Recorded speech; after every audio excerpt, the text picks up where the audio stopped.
Ok.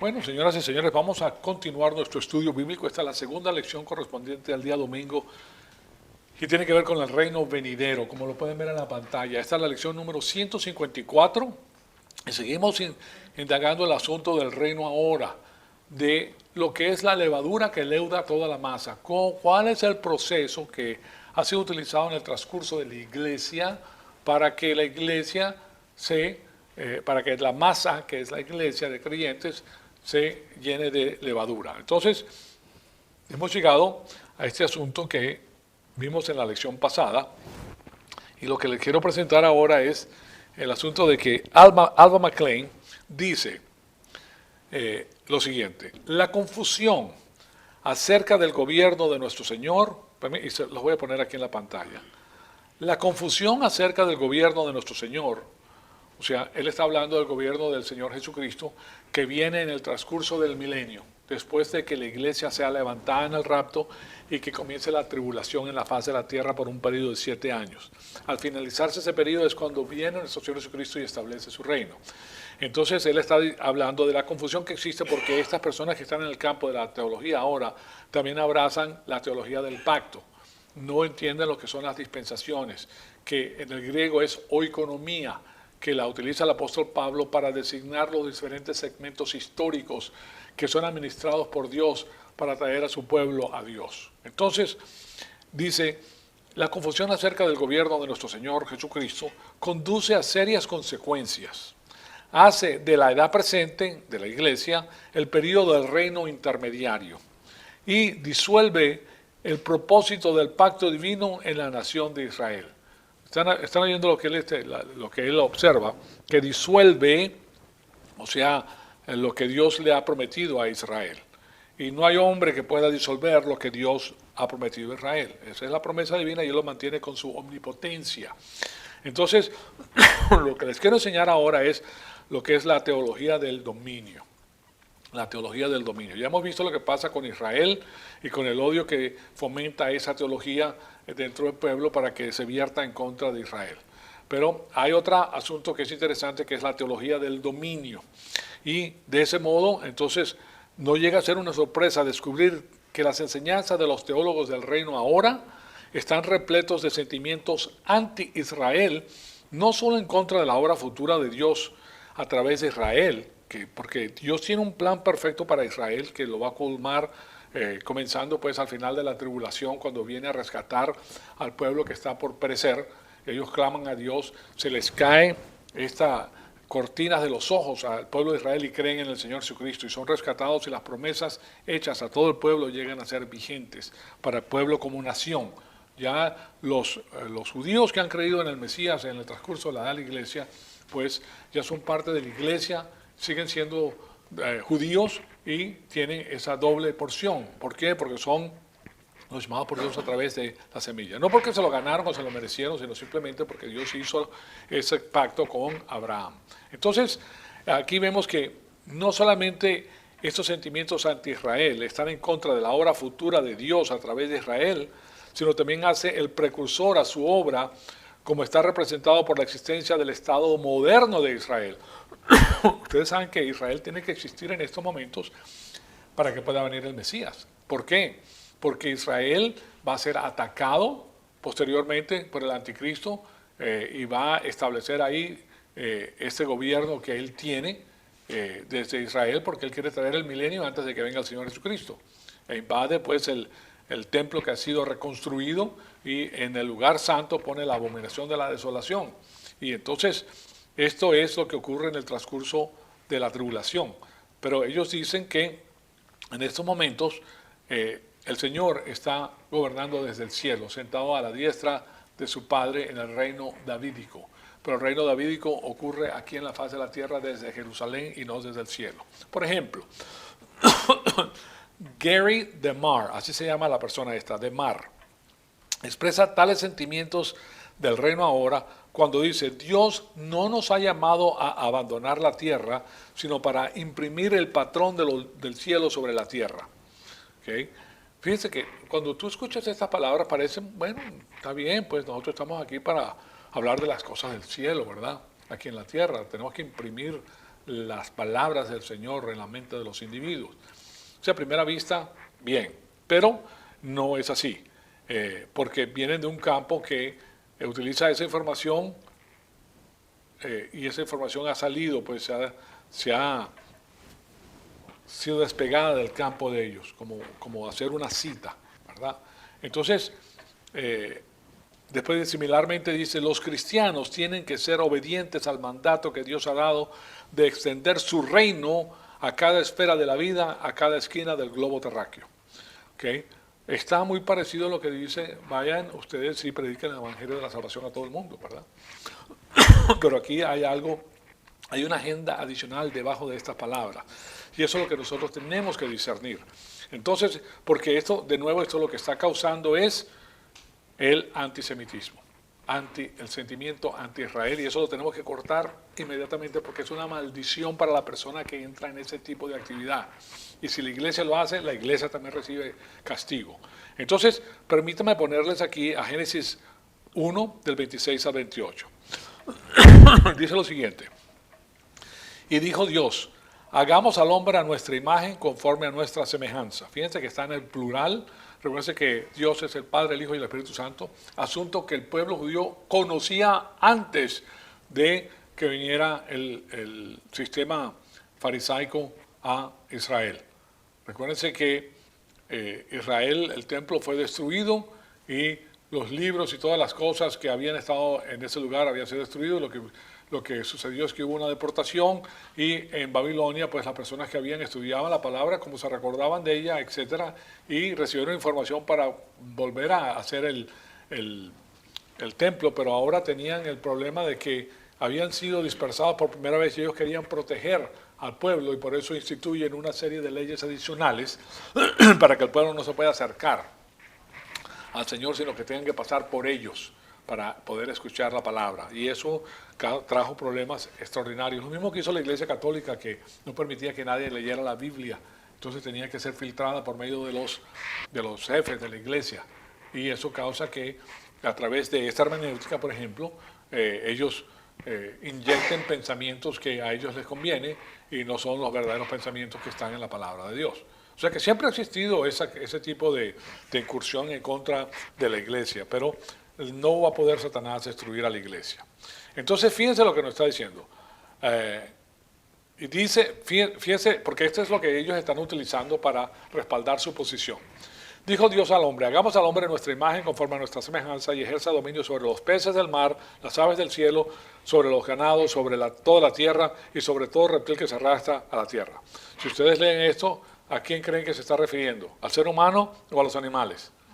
A los animales, netamente a los animales.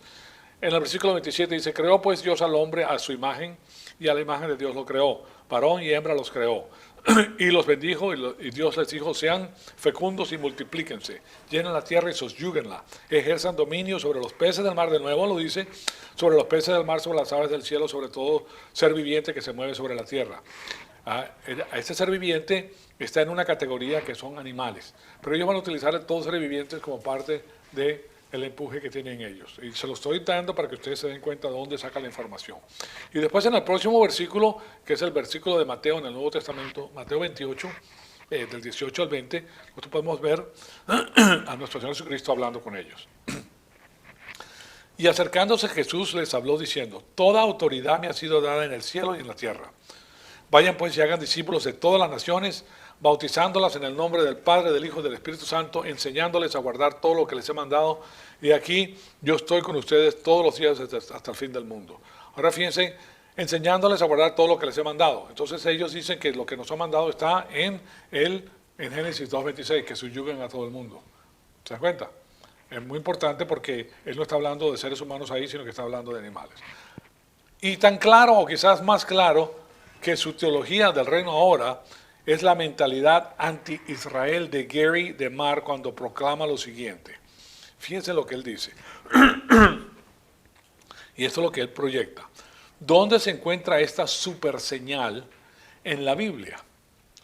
No en el Nuevo Testamento. No hay un solo versículo en todo el Nuevo Testamento que diga algo acerca de que Israel va a llegar a ser una nación de nuevo. Nada profético en el Nuevo Testamento depende de que Israel llegue a ser una nación de nuevo. Si el llegar a ser una nación de nuevo Israel fuera una señal significativa, entonces ¿por qué el Nuevo Testamento no menciona el evento específicamente? ¿Okay? O sea que fíjense lo que él está proponiendo aquí con esto, pero resulta que lo primero que tenemos que saber es que Israel y la iglesia son separados. El reino de Dios en la faz de la tierra tiene que ver con Israel, no tiene que ver con la iglesia. La iglesia ha sido llamada como injerto para predicar el evangelio de la salvación. ¿Se dan cuenta? Entonces, él está utilizando esto como algo en que apoyarse para promulgar su pensamiento.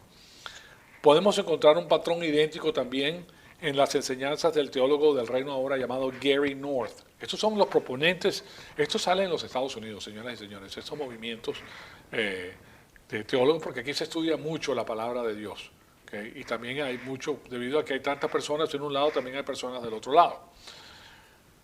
Él comenta, la meta de establecer el reino internacional de Cristo puede ser presentado a los ciudadanos de cualquier nación.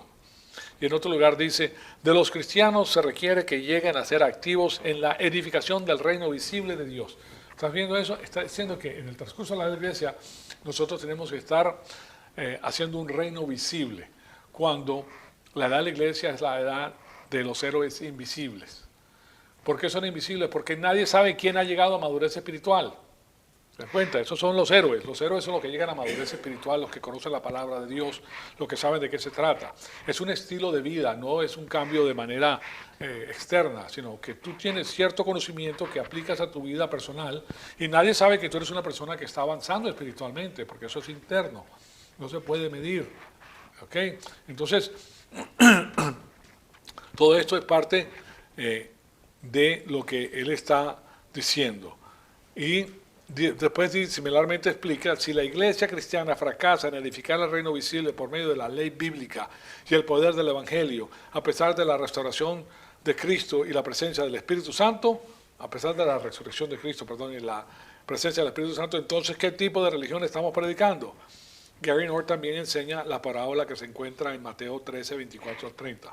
O sea que él está haciendo uso de estas palabras para decir que el reino de Dios está aquí presente en estos momentos y que nosotros hemos sido comisionados para que el empuje de la iglesia edifique el reino y prepare la venida del Señor Jesucristo. Pero, como hemos visto, lo único que están haciendo las personas que se pegan a esto, porque lo están haciendo sin la plenitud del Espíritu Santo, ¿okay? Porque si estás en la plenitud del Espíritu Santo, tú sabes que nosotros no estamos aquí para edificar el mundo. Nosotros somos embajadores. Nosotros estamos aquí para predicar el evangelio de la salvación, no para predicar la edificación del reino de Dios en la faz de la tierra, sino para presentar el evangelio de la salvación, de que Cristo murió en la cruz para salvarnos a nosotros. ¿Okay? Pero él lo perfila de esa manera y utiliza a Mateo 13, 24 al 30, que es la parábola es esta parábola de la semilla. Y aquí se las pongo porque nosotros las hemos estudiado las parábolas y su significado.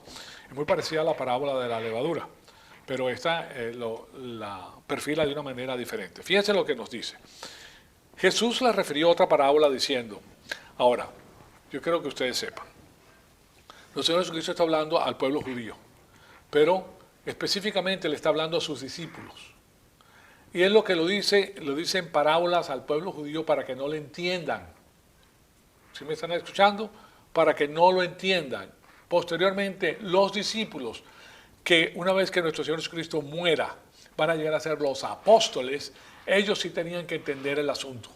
¿Okay? Y este asunto hablaba de la progresividad del mal dentro del segundo rebaño de Dios, ¿okay? Que es la iglesia. Entonces, Jesús le refirió otra parábola diciendo, al reino de los cielos puede compararse un hombre que sembró buena semilla en el campo.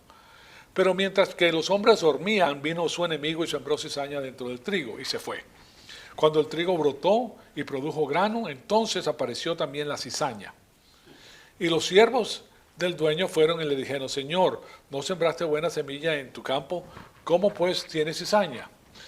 Y dice, él les dijo, un enemigo ha hecho esto. Y los siervos le dijeron, ¿quieres pues que vayamos y la recojamos? La cizaña es, en esta parábola, es la enseñanza que va en contra de la sana palabra de Dios. ¿Okay? Eso es lo que causa la confusión, y la cizaña es muy parecida al trigo. Tienes que tener un ojo muy agudo para distinguirla una de la otra. ¿Okay? Entonces, y eso es lo que estamos haciendo, distinguiendo una de la otra a través de los estudios bíblicos. Ahora fíjense lo que ocurre. ¿Cómo puedes tener cizaña? Y él le dijo, un enemigo ha hecho esto. Y los siervos le dijeron, ¿quieres pues que vayamos y la recojamos?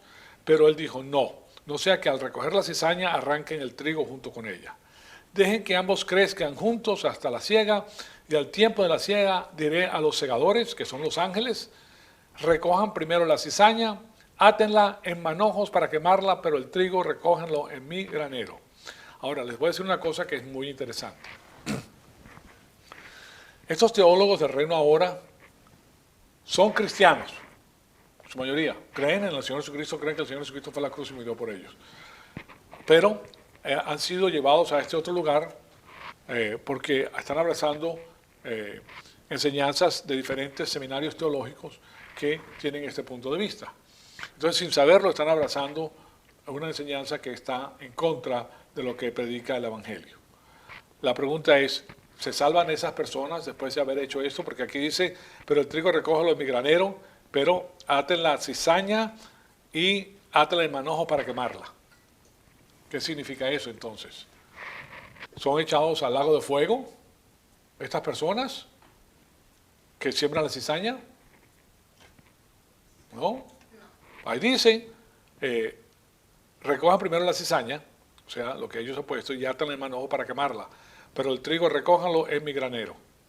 ¿Okay? Y la respuesta es no, porque aquí no está hablando de la salvación, sino de la producción de la persona. ¿Se recuerdan del tribunal de nuestro Señor Jesucristo? Si uno siembra si uno hace la producción con oro, plata, piedras preciosas, su obra quedará aún como por fuego, pero el que lo hace con madera, heno y hojarasca, ¿qué pasa? Se quemará. Las obras, pero él pasará como por fuego. ¿Okay? Entonces, las personas que tienen esto, ¿qué es lo que hace Satanás a través? Es que le roba la segunda herencia. Todo lo que ellos hicieron se quema, porque estas personas van a predicar el Evangelio, pero van a predicar el Evangelio en la carne. ¿Okay? Ellos no están llenos del Espíritu Santo porque ni siquiera saben lo que es la plenitud del Espíritu Santo, porque no les enseñan la plenitud del Espíritu Santo. Entonces toda la producción que tienen es en la carne y toda esa producción se quema, aunque el Evangelio no llega vacío, porque esa es la palabra de Dios, es el poder de Dios para salvación.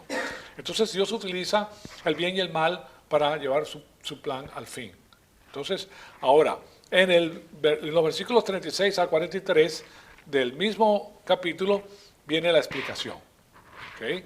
Entonces, ¿por qué tiene que venir la explicación? Porque él le tiene que enseñar a sus discípulos lo que él estaba diciendo, porque los incrédulos judíos que estaban escuchando no podían entender esto, porque él les estaba hablando en parábolas.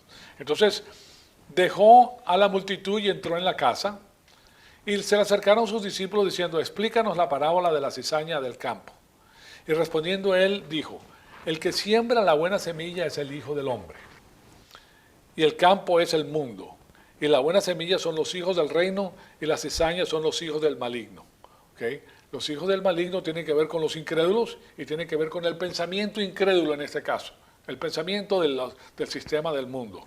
Y el enemigo que la sembró es el diablo, y la siega es el fin del mundo, y los segadores son los ángeles. Por tanto, así como la cizaña se recoge y se quema en el fuego, de la misma manera será el fin del mundo. El Hijo del Hombre enviará a sus ángeles y recogerán de su reino a todos los que son piedra de tropiezo y los que hacen iniquidad.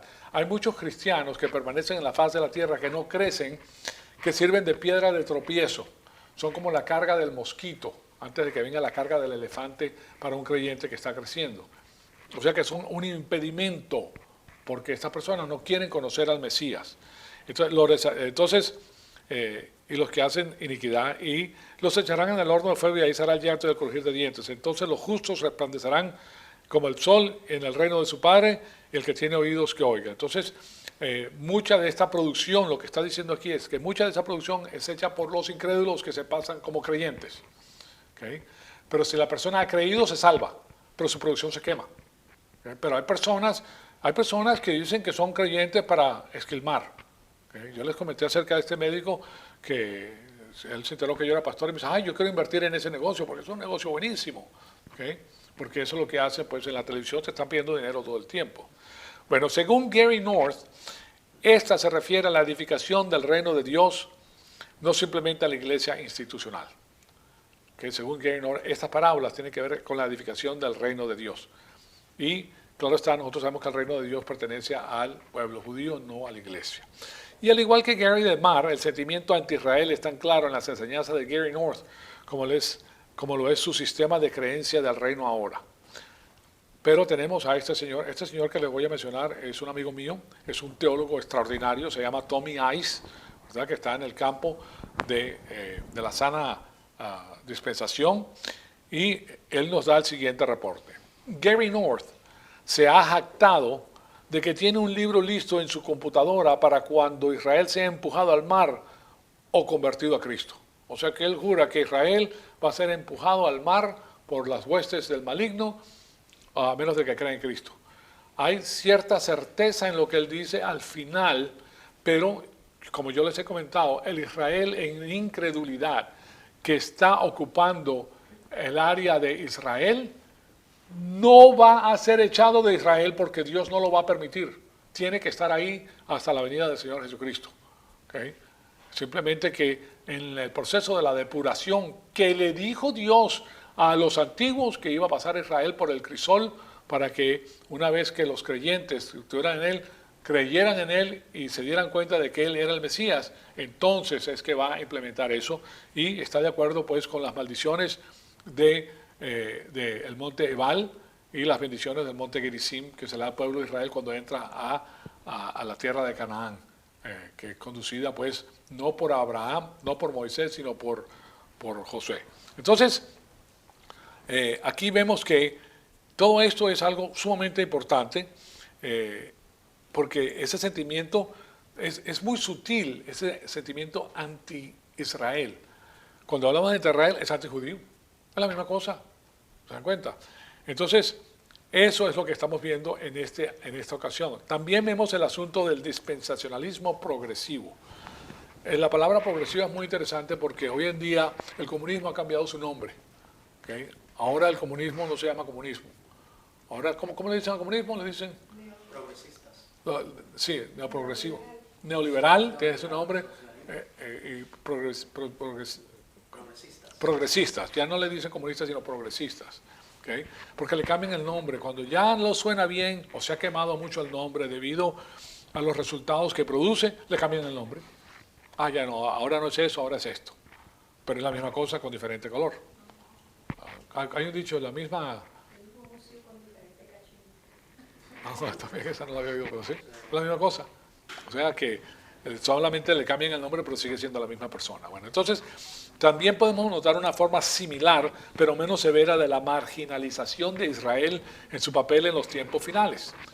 Y en los escritos de los dispensacionalistas progresivos, que creen que la iglesia representa una forma ya operativa del reino anticipado de David durante el transcurso de la edad de la iglesia, durante el periodo de nosotros. Entonces la marginalización de Israel por parte del dispensacionalismo progresivo se puede observar en la manera en que el sistema se refiere a la iglesia como la nueva Israel. Ya le cambiaron el nombre a la iglesia como la nueva Israel. Pero el Nuevo Testamento nunca dice que la iglesia es el nuevo Israel. Nunca. O sea, no existe. De esta designación, el dispensacionalista normativo Stanley Toussaint, que se los he presentado anteriormente, está en nuestro campo, comenta apropiadamente: esto es peligrosamente cerca de lo que es la teología del reemplazo, que reemplaza a Israel por la iglesia. El Nuevo Testamento nunca se refiere a la iglesia como Israel. El dispensacionalismo progresivo también es tentativo en demostrar el soporte político o de adjuntar un significado profético al Estado moderno de Israel. En cambio, los dispensacionalistas normativos tradicionalmente han visto al Estado moderno de Israel como sentando el escenario para el cumplimiento de la profecía de los últimos tiempos, que es lo que yo les acabo de decir. Está ahí porque se tiene que cumplir la profecía. Ellos dicen no. Esto ellos lo ven de una manera completamente diferente, que no está ahí, que no existe, que la iglesia es el de Israel. Entonces, el dispensacionalismo progresivo, si ellos no creen que Israel es, entonces se van a ir en contra de él porque le está suplantando a la iglesia, como comprenderán, porque la iglesia es el nuevo Israel. Entonces ellos son los mentirosos. Primero le das nombre y después los persigues. ¿Te das cuenta? Entonces, El dispensacionalismo progresivo también disminuye la distinción y preeminencia de Israel milenario. El dispensacionalismo progresivo Darrell Buck es cuidadoso al expresar su creencia en un futuro para Israel y también trata de alejarse rápidamente del premilenarismo histórico, que es el que nosotros mantenemos, apoyado por Jorge Ladd. Él asevera que el dispensacionalismo progresivo permite el futuro de un Israel nacional. Sin embargo, un examen de los escritos de los dispensacionalistas progresivos muestra una disminución significativa en el papel futuro de Israel. Como les he dicho, tiene que ser por medio de la dialéctica religiosa. Poco a poco le vas quitando de aquí, se presenta la tesis, después la otra persona presenta la antítesis, ya no es el 100%, sino hay un punto en el cual nosotros estamos de acuerdo, entonces somos iguales aquí, entonces ahora pasa esto a ser de la tesis a la síntesis de la tesis a la antítesis a la síntesis, perdón. Y la síntesis ahora tiene el 99% de verdad. Ahora se comienza a hacer la tesis. Y eso es lo que ellos hacen. Poco a poco, no lo dicen directamente, pero le quitan un poquito. Y después le dan la nueva vuelta y le quitan otro poquito. Y después le dan la nueva vuelta y le quitan otro poquito. Y así sucesivamente te van quitando todo lo que tienes. ¿Okay? Y eso es precisamente lo que ellos hacen. El sistema bancario, por ejemplo, te quita un poquito. 1%, 2%, 3%. Te lo va quitando poco a poco. Y se hace millonario. Miren los edificios que tienen. Miren el poder que tienen mundial. La banca controla el mundo. Y la banca es el dinero del reino. ¿Del reino de quién? Del reino de Satanás. ¿Okay? Ahora, se puede utilizar para mantener una sociedad. Pero ese sistema, esa es la moneda del mundo que le pertenece a quién? A Satanás. O sea que, porque si ustedes ven la palabra de Dios dice que no se le cobre intereses. El pueblo de Israel no puede cobrar intereses a los suyos, a los de afuera sí, pero a los suyos no. Interesante, ¿verdad? Bueno, entonces, este es un acercamiento conocido como el premilenarismo, que ve una esperanza para el Israel nacional, así como para las otras naciones. Fíjense ustedes, con Cristo funcionando como el Mesías de Israel en el programa del reino futuro. Y observa, lo que Dios ha comenzado en traer tanto a los judíos como a los gentiles y unirnos, Él va a completar un día para ambos grupos. Suena bien, ¿verdad? Porque en la iglesia no hay judío ni gentil, se ha unido. Entonces está diciendo que Él va a completar esto en el milenio, que va a ser un solo pueblo. Eso es lo que Él está proponiendo. O sea que la premisa es falsa, porque en esta dispensación de la iglesia Dios tiene algo específico, ¿verdad? Pero es algo específico espiritual en el llamado a Cristo. Todos somos iguales en Cristo, pero externamente no todos somos iguales. Cada uno de nosotros pertenece a una diferente raza, diferente nación, diferente lenguaje, diferente estatura, diferente color, todo diferente. Hombre, mujer, todo es diferente. Preferencias diferentes, todo es diferente. Pero en Cristo somos uno. Pero ahora fíjense lo que Él está diciendo.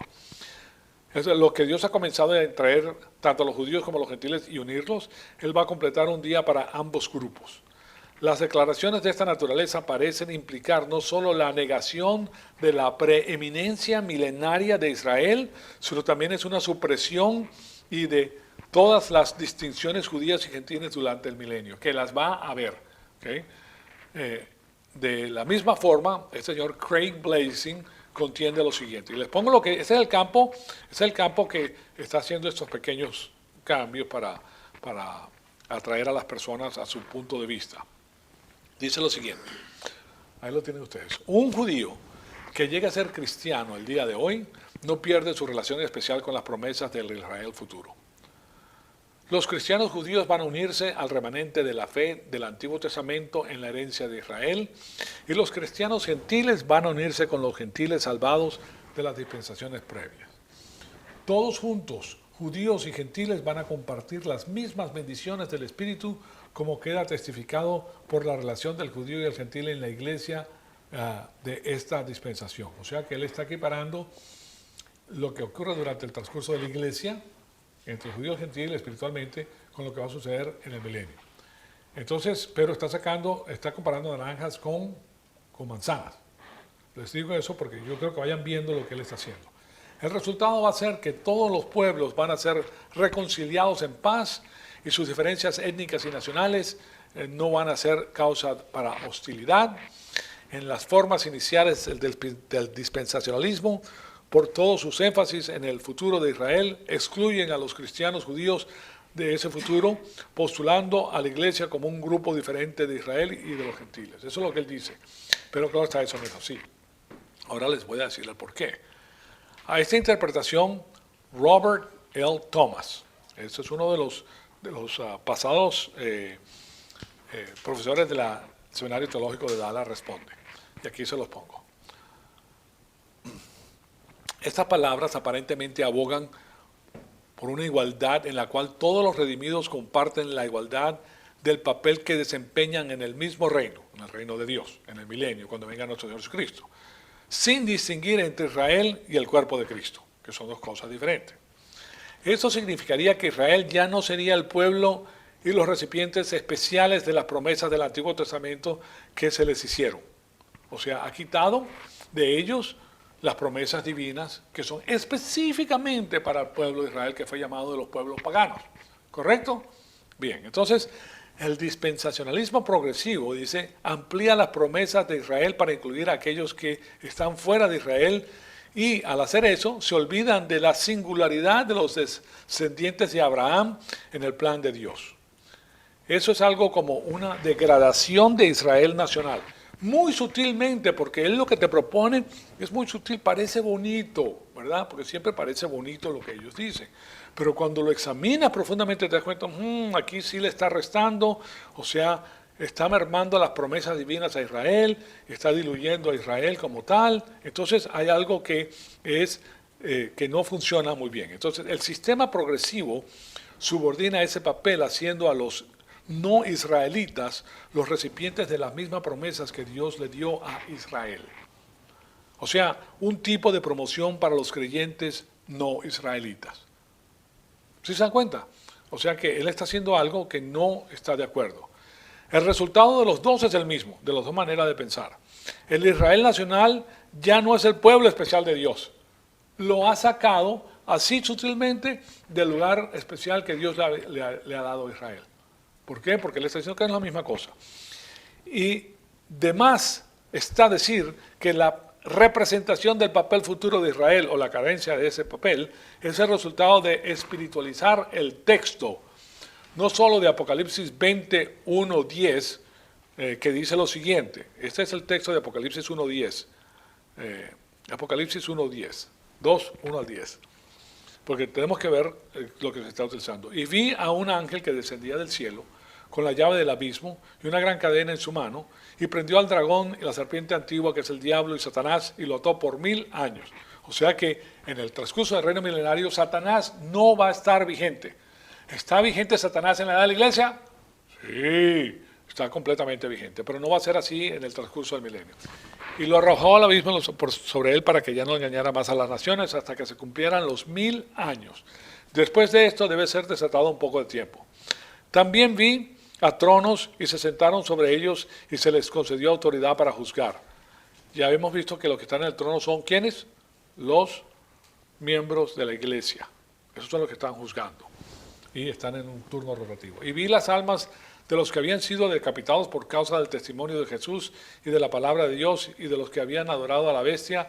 No habían adorado a la bestia ni a su imagen, ni habían recibido la marca sobre su frente ni sobre su mano, y volvieron a la vida y reinaron con Cristo por 1000 años.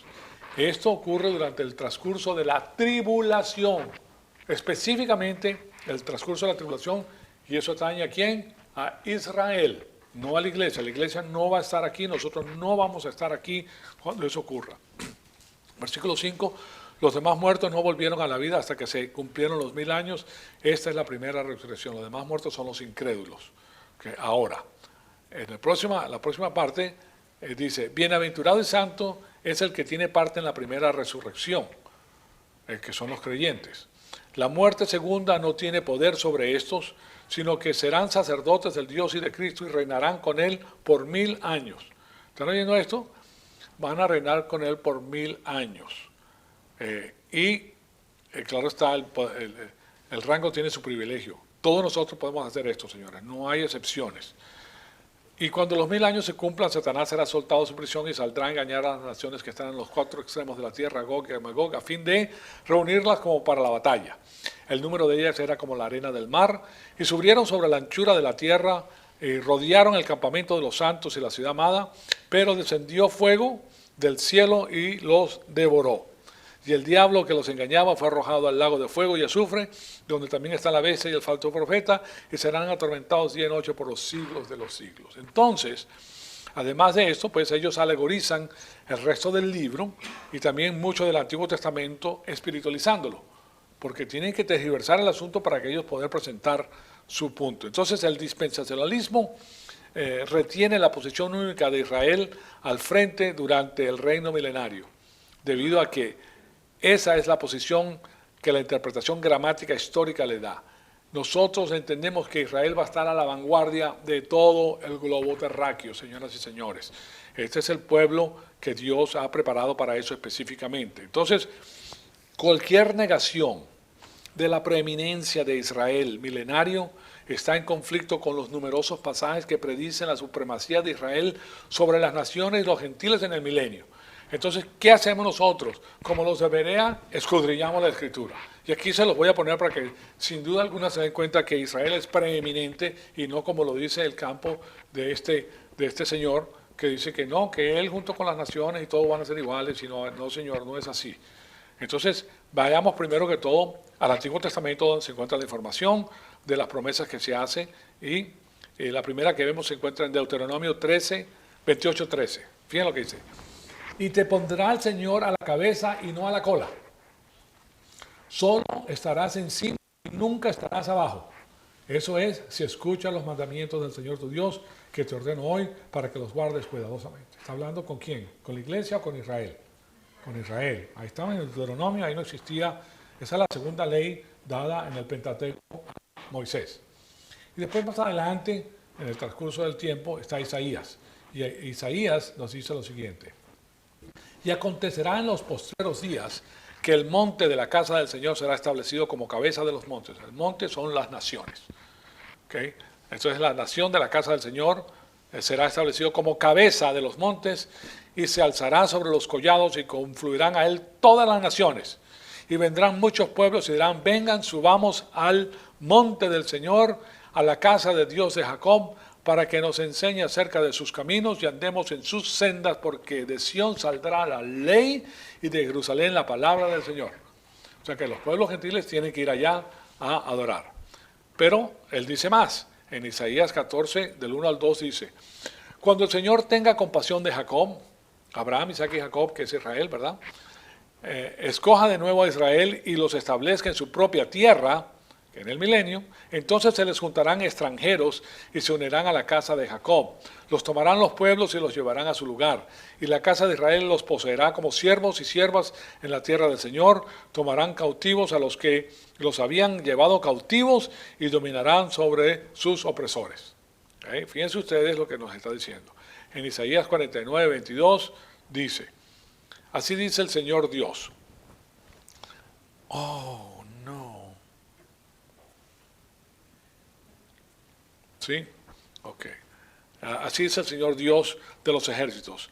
En aquellos días, 10 hombres de todas las lenguas de las naciones asirán el vestido de un judío, diciendo, iremos con ustedes porque hemos oído que Dios está con ustedes. ¿Se dan cuenta? Y en Zacarías 14, 17, 14 dice, y sucederá que los de las familias de la tierra que no suban a Jerusalén para adorar al rey. ¿Por qué es Israel el lugar preeminente? Porque ahí está el rey, ahí está el Señor Jesucristo, el Mesías de Israel gobernando el mundo entero. ¿Se dan cuenta?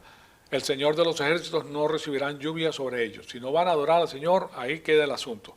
Y finalmente, uno más, el de Apocalipsis 29, que dice, y subieron sobre la anchura de la tierra y rodearon el campamento de los santos de la ciudad amada, pero descendió fuego del cielo y los devoró.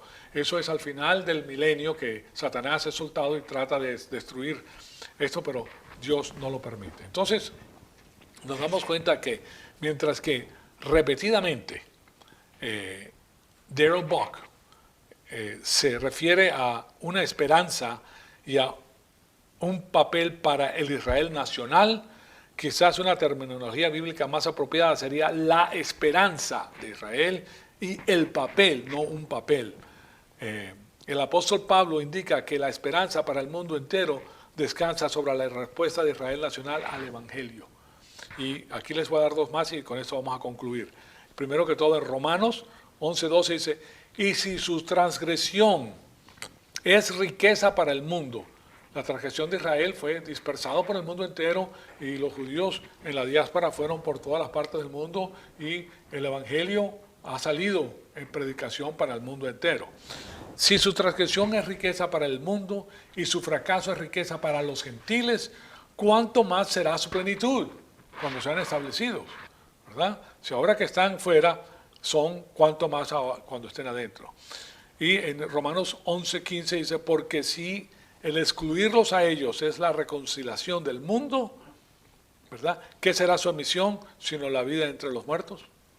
¿Se dan cuenta? Entonces tenemos que estas posiciones que toman esta gente tienen muy sutilmente entrañadas en lo que ellos dicen, un odio que comienza a intensificarse en contra de Israel, porque lo sacan de su papel divino que Dios les ha dado, se están yendo en contra de Dios, se dan en contra de Israel, pero lo hacen de una manera muy sutil, que la gente comienza a verlo de mala manera.